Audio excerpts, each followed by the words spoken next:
បាទជាសូមបងប្អូនគ្នាបាទស្វាគមន៍មកកាន់ Nano Sound Olympic ក៏ដូចជា MTL Channel វីដេអូនេះគឺខ្ញុំចង់បង្ហាញបងប្អូនគ្នាអំពី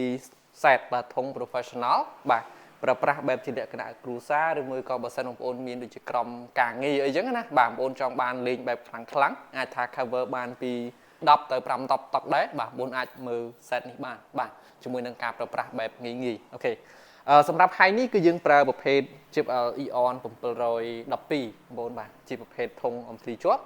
ហើយមានមុខកាត់3ទឹកបាទ3ទឹកអញ្ចឹងវាធំល្មមបងប្អូនបាទអូខេកម្លាំងរបស់វា1300វ៉ាត់បងប្អូនបាទសម្រាប់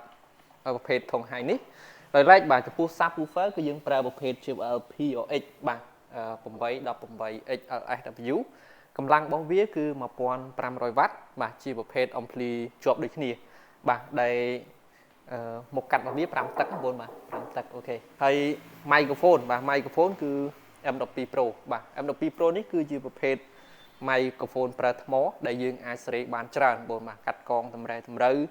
បាទដូចជា echo អីចឹងណាគឺយើងអាចសេរីបានមកល្អតែម្ដងបាទអូខេអញ្ចឹងចំពោះការប្រើប្រាស់គឺងាយទេបងប្អូនបាទសម្រាប់ Eon 712នេះគឺវាមាន Bluetooth ស្រេចបាទបងប្អូនអាចចូល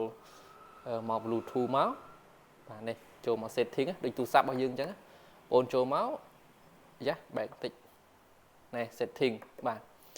setting វាមាន BT audio pairing នៅខាងលើនេះអញ្ចឹងបងប្អូន click មកបងប្អូនអាច search បាទ Bluetooth លើទូរស័ព្ទទៅបងប្អូនអាចធ្វើការ connect ចូលបានហើយបាទហើយវាមាន2 channel input ដែល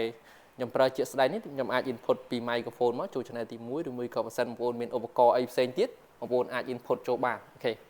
ហើយវាមាន pass through មកកន្ទុយ pass through នេះមានន័យថាយើងយកសលេងចេញយើងយកចេញពី Eon 712នេះចូលទៅ sub បងប្អូនបាទនេះដូចជាក់ស្ដែងគឺខ្ញុំយកខ្សែមកកន្ទុយនេះគឺចូល sub បាទ input នៅលើ sub ទៅគឺវាលឺទាំងប្រងតែម្ដងបាទហើយប្រភេទអំភ្លីជាប់ដូចគ្នាអញ្ចឹងការប្រើប្រាស់គឺអត់មានអីសាំញ៉ាំទេបងប្អូនបាទអូខេអញ្ចឹងគឺខ្ញុំធ្វើការបញ្ជាក់តម្លៃបងប្អូនបាទសម្រាប់ Eon 712នេះតម្លៃរបស់វាគឺ$770បាទហើយនឹង subwoofer Eon 718S នេះតម្លៃរបស់វាគឺ$1449ប៉ុន្តែឥឡូវនេះគឺខាងក្រុមហ៊ុនក៏ discount បាទពី1449ដល់សល់តែ1149នេះអញ្ចឹងគឺមានការ discount រហូតដល់$300ឯណោះបងប្អូនបាទសម្រាប់ subwoofer នេះបាទដោយឡែកចំពោះ microphone M12 Pro នេះគឺតម្លៃរបស់វា$319អញ្ចឹងបងប្អូនបូកមួយសេតចូលគ្នាទៅបងប្អូននឹងឃើញតម្លៃសរុបហើយអូខេហើយចំពោះខ្សែអីតិចតួចគឺខាងខ្ញុំអាច free ជូនបានអូខេអញ្ចឹងវីដេអូនេះគឺមានតែប៉ុណ្្នឹងបងប្អូនបាទជួបគ្នានៅក្នុងវីដេអូក្រោយៗទៀត